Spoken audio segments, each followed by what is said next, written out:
Hey guys. So today we're doing episode 2 of the podcast. I'm bored, so figured I'd get an episode in, make a video, post some, get a couple of views. Probably not too many, but you know how it is. You gotta grow the channel. So we were talking about Fat Camp last time. If you haven't, go check it out. So for people that didn't watch that, when I was 15, I got arrested for weed my second time. Put on drug testing, suspended for a whole 9 weeks, which was the second. So that's like Thanksgiving break, Christmas, January. So it was a long ass time. It was like 3 months. And then because I got suspended the first week out of the 9 weeks, which was what was fucked. Fast forward to the summer, right before we graduate, my first friend Cal, he killed himself. So I was going through that, and I was already addicted to this drug called Spice. K2, if you've ever heard of it. If you don't know what it is, it's kind of like, it's fake weed, but what they'll do is make it illegal and change the chemicals slightly. So like the effects are crazy now. Like when I was smoking it, it was more like mixing weed and crack or something. Like you're addicted like a heroin addict, maybe even worse. Because like heroin, it lasts decent long. This shit lasts like 20, 30 minutes. So like in an hour, you're probably smoking it 3 times. So think about a whole day. You're smoking that bitch like 30 times a day, 40, 50, like you're always on it. And then within 45 minutes of you not smoking it, you start fiending. So my parents caught me. I failed a couple drug tests for weed because I decided I'm probably going to OD if I keep smoking this shit because like I was wilding out on it, and used it to like curb the symptoms of like withdrawals. Made a conscious decision like I'm gonna fail, but I'd rather fail, maybe go to juvie, deal with some community service bullshit, than fail or not fail and OD and die. I was like 15, so I was like, friend had just died. I was about to turn 16. I think I just went to Germany on a like summer vacation with my teacher and like friends and shit. So I was like looking up, real lucky I got to go. But I got sent to fat camp because my parents thought I was doing drugs because I was big, which I was a little bit. Definitely at first when I was like in the 8th grade, 7th grade.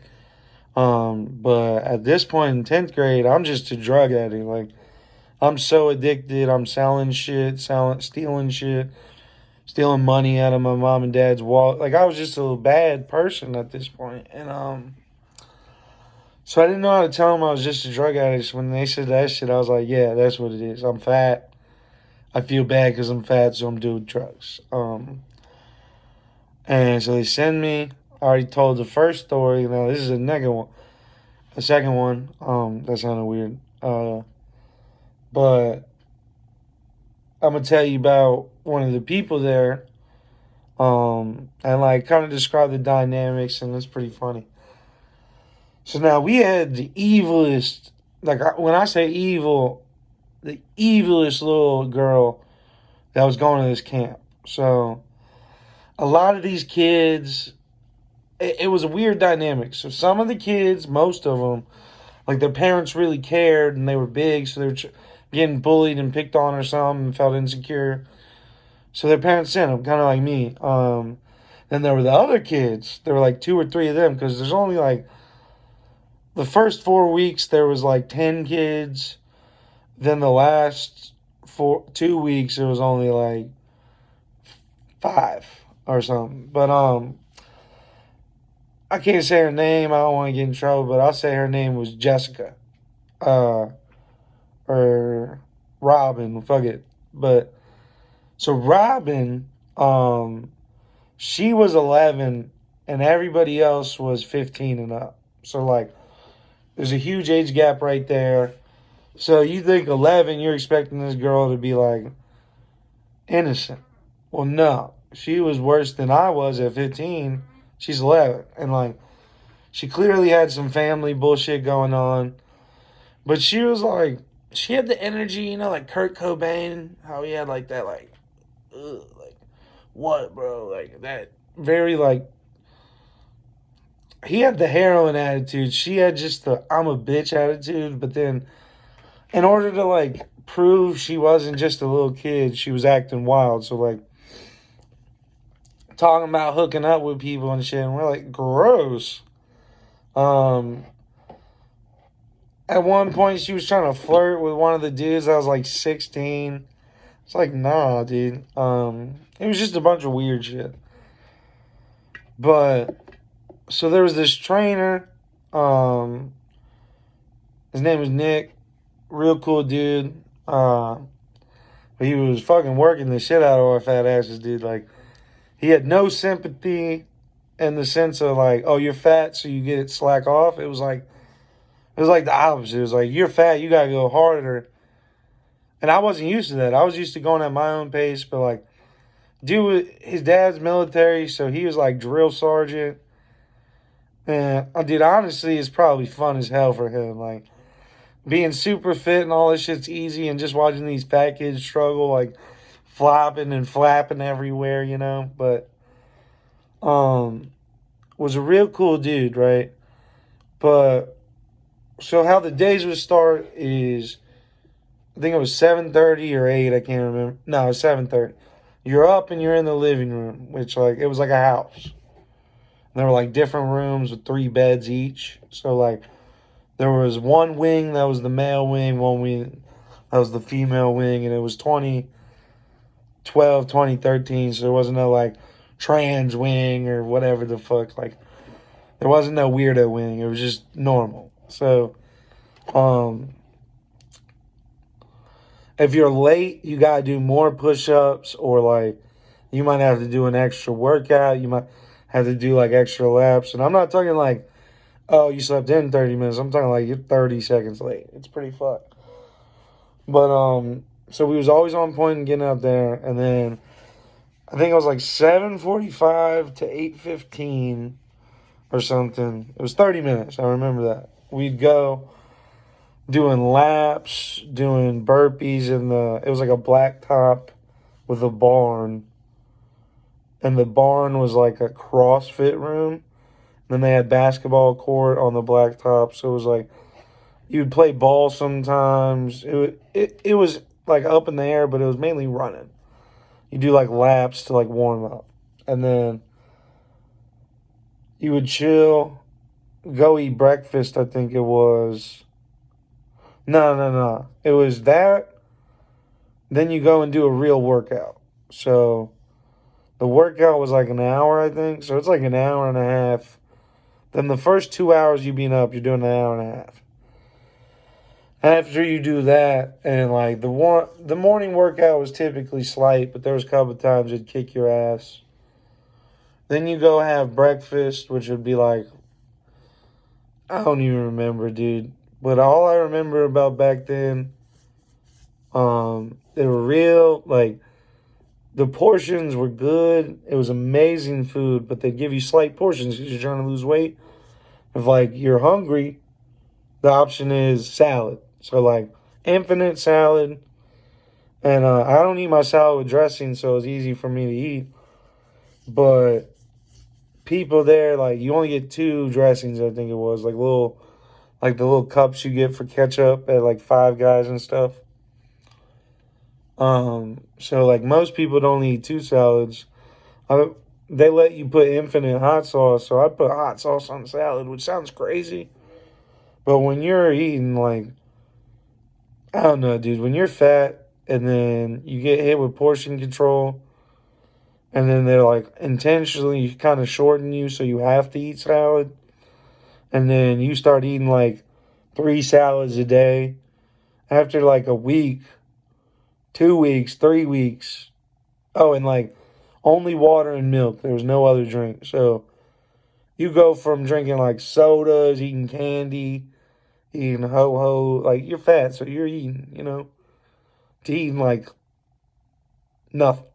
So I didn't eat dressing because I don't know why. I've always thought that shit was gross. So the hot sauce ended up tasting great on it because it just tastes basically like hot sauce. So I just munch on that shit. But I think in 6 weeks I lost 26 pounds, probably gained 20 pounds of muscle. So it was like really probably lost 40 pounds, but I got way stronger and I came back looking good.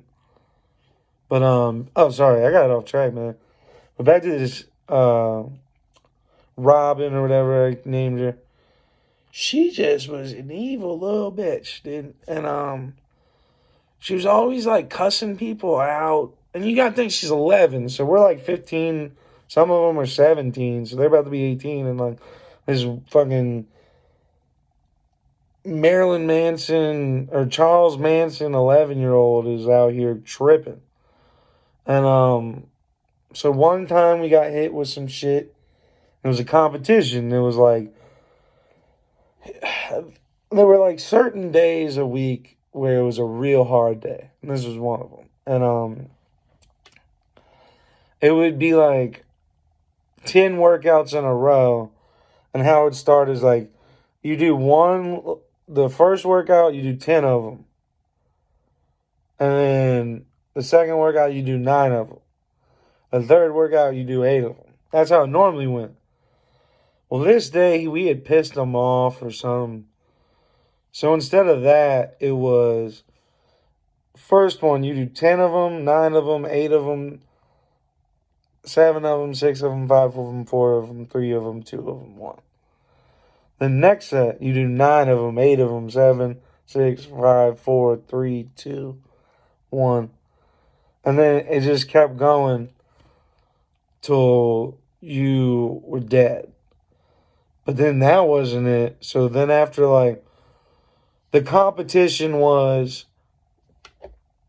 whoever wins gets to carry the lighter, like those punching bags for boxing gyms filled up with sand. So like the lighter one was he said it was 35 pounds, probably like 50. The heavier one was like 60, 70 pounds, maybe 80 pounds. They were heavy as shit. And then they were weirdly displaced because of the sand, so it wasn't even. It was like, shit. And then we had this bitch on our team. And this day, she was really dealing with some shit, just being a real bitch. So she had cried. And we had never seen her cry before, so because like, we were all kind of not bullying her, but like, we were shutting her shit down because she was just being an asshole. So today, I think it was her birthday or something. I can't remember. But like, she was supposed to get a call from her dad, didn't. And she was just being rude to everybody. So somebody flamed her. Was like, you dumbass 11-year-old. Like, you're acting like a shit.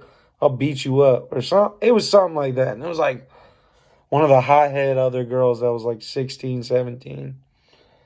But she like cried. So that was the first of it, and it was bad because it was like, but just to tell you, this girl was acting up so much, some of the people laughed when she cried because it was like she had been really being a douche to everybody. And she was doing a lot of stuff that was like, it's kind of like jail. It's like, the person that loses everybody else's privileges and everybody else is like, I'm going to beat them up.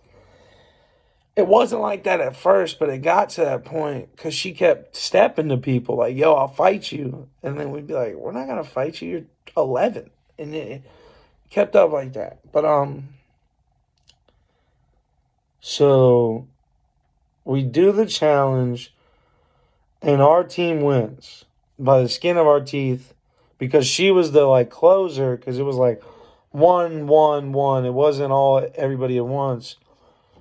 It was like who can do it as a team faster. So the first guy would do the reps, second guy, third guy, fourth guy. I think it was 5. Well, now we've got to carry this goddamn this beanbag on our shoulders. But I'm 5'6" at the time. I'm like 5'8" now. Maybe 5'7". I'm the shortest dude. I'm like the height of some of the girls. All the other dudes were 6'2" or 6'3", And then Abby was like 5'3".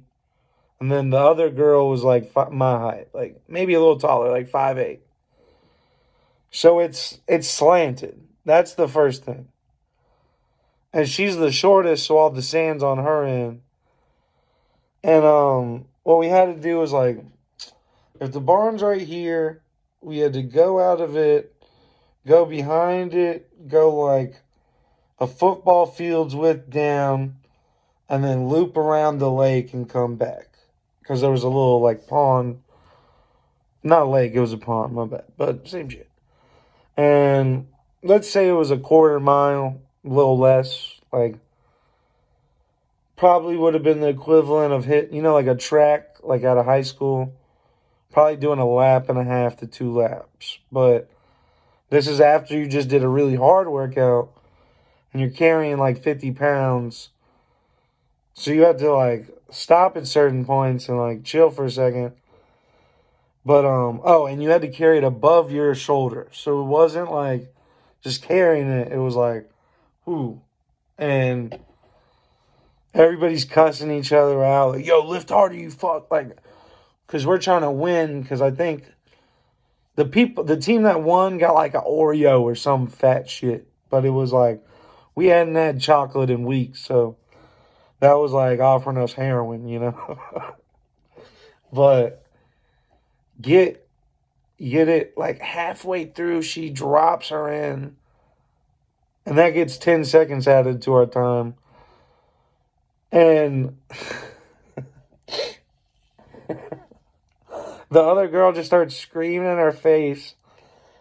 Girl starts crying. We all are like, yo, sorry. Me and the other dude are trying to fix it. Come on, we gotta get this. Finally get it up. Get back, we win. And then we all go inside. And then like also the winning team got like the Netflix privileges of the day. So like there was a TV, which was like the only cool thing to do. He had Netflix, so like I remember this bitch put on My Little Pony, and that's when we remembered she was 11. And this was after cussing out everybody, nearly fighting everybody, crying. I just remember that was the funniest shit I've ever seen. Like this 11-year-old that's like a Dennis the Menace, like terrorizer, watching My Little Pony after being like the biggest shit, and I was just like, life is weird. And you gotta think, if you didn't watch the last episode, go check it out. But I had a purple fucking mohawk, so I looked like a retard. I was doing it just to like piss off my parents, but life's crazy, man. But that fat camp, craziest place I've ever been to, I think. Rehab, I went to rehab when I was 19, so a couple years later, both around the same time. Both times my parents were like, yo, we'll have you out by your birthday. My birthday shows up. They show up. They're like, we're not getting you. We're going to leave you here. Which was probably smart, but like both times it was like real bad timing. Especially when you're quitting drugs, to like get somebody's hope up and take it away for their birthday is real shitty in my opinion. But they were doing what they had to do to save me. But Fat Camp was a weird dynamic. Fat Camp love, that's another topic for another episode. But like, it's just super cringe, dude. Because you started like, yo, I'm not fucking with none of these fat bitches. Like, I'm fat, but I'm trying to date a skinny person, you know? And then by the end of it, you've been with only these fat people for 6 weeks. So now this is what people look like, and you're like, she look good, boy. She look like I think I tried to date like 2 of them in there. One was like 17 and I was 15. She was about to turn 18, and I'd always had a thing for older chicks. And then my other girl, this girl from Chicago, I think I still got both of them on Snapchat. I haven't talked to them in years, but I need to go hit her up. But yeah, dude, never go to fat camp. Never get fat. That's my advice. Just don't get fat. And if you get fat, work out. I should be doing it. I'm probably gonna start it today. which is probably a lie. But, you know, I can say it and hope. Believe. And hopefully next episode I'll be a little skinnier. By the end of the time of this podcast, I'm famous, I'm skinny, and I'm fucking plenty of bitches. Let's hope. But hey, that was just another episode. This is a little stupid story about fat camp. Let me know.